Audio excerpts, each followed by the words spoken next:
Good morning and namaste. My name is Lilia. This morning I'm going to be teaching you Sun Salutation, which is an easy vinyasa flow to learn and build an entire practice off of. We're going to start standing on your mat. Come to the top of your mat with your feet hip width apart. We're going to build Tadasana, or mountain pose. Your feet are firmly planted into the ground. You can lift your toes up and spread them and set them in to get a good foundation. Feel the four corners of your feet underneath your big toe, underneath your little toe, and the sides of your heels. So find your balance point here. Kind of move back and forth. Sometimes I rotate my feet to find where my arch is. Lift your inner arch slightly so that you are squarely planted on your feet. Allow your ankles to sit just above your feet and your knees to rest above your ankles. Pay attention to where your knees land, if they want to go in or out. They should be sitting just directly above your ankles. Then your hips sit just above your knees, squarely. Slightly tuck your tailbone and lift your hip points so that you don't have a sway back or you don't get too much of a tuck. Lift your chest and lift your heart, but again, don't arch your back. Allow those hips to stay firm and in place. Lift your chest, allow your shoulders to fall away from your ears and your shoulder blades to come to rest on your back, kind of like angel wings. Arms are turned out naturally, hands open. The base of the skull is slightly open with a slight chin tuck. The skull should rest just above your shoulders. And imagine a line that comes from your crown all the way through your body into the earth. Mountain pose is an active pose. It's not just standing here resting. It is strong and powerful and firm, and it is the foundation of most of our movements in yoga.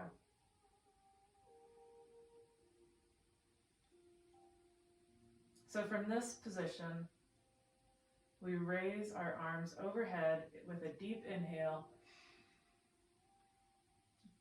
Watch not to arch your back, but allow your shoulders to stay down, your hips to stay strong. You can incorporate a slight back bend if you want, but again, keep those hips strong. On the exhale, swan dive down into forward fold. You can bend your knees as you want. It's best to hinge from your hips, not from your low back. So you don't want to have your knees straight and your back rounded. You want to have your knees bent and your back and hinging from your back. So from here, you take an inhale and you raise up so that you can straighten your back. And then on your next exhale, you plant your hands and step back into plank. From this position, you're in a strong plank position. Your heels are pushing back, your thighs are engaged, your hips are strong, your abs are strong, your shoulders are pushing away, your arms are rotated so the front of your elbows are towards the top of your mat.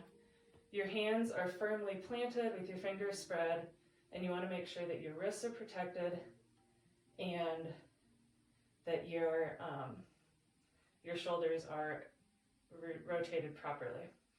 So from here, you can either drop to your knees and lower down like that, or you can drop knees, chin, chest to get all the way down, or if you can keep your body engaged and keep an appropriate tension, you can bend at the elbows, keeping the elbows straight in line with the body, and lower down into Chaturanga.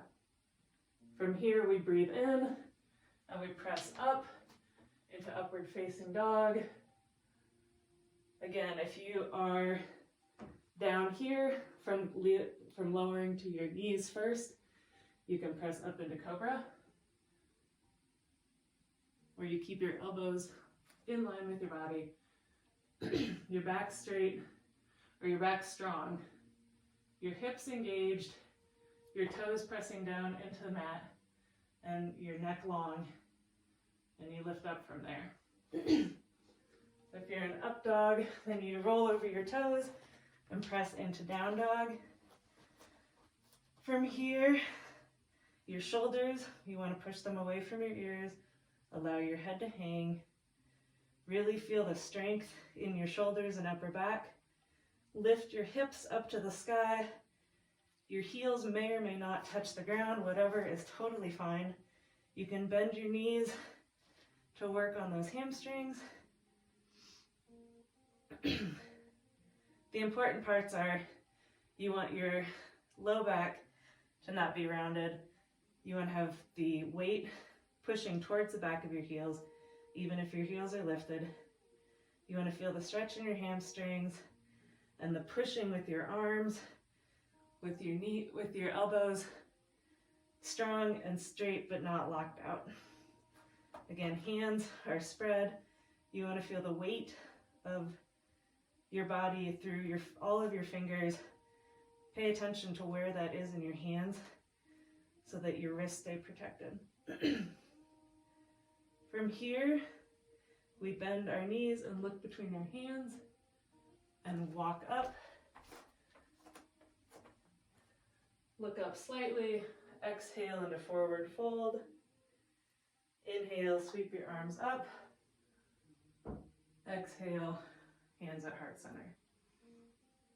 So we're going to go through that with the breath more quickly. Find your mountain pose, strong, stable, and still. Connect with your breath. Inhale, sweep your arms up, look up. Exhale, arms down, forward fold. Inhale, halfway up, straight back. Exhale into plank. Lower down in chaturanga. Inhale, press up into upward dog. Exhale, roll back into downward dog. Take a couple of breaths here. Look between your hands. Walk your feet up. Exhale, forward fold. Inhale, sweep up. Exhale, hands at heart center. Do that one more time. Inhale, arms sweep up. Exhale, forward fold. Inhale, straight back. Exhale, plank into chaturanga. Inhale, push up into up dog. Exhale, down into down dog. Take a couple breaths here. Really sink into it. Wake those hips up. Slightly bend your knees, look between your hands, walk up. Exhale into forward fold. Inhale, sweep your arms up. Exhale, heart center. Find mountain pose. Strong and stable. Close your eyes slightly. Return to your breath. And prepare to start your day. Thank you for joining me this morning. I look forward to seeing you next time.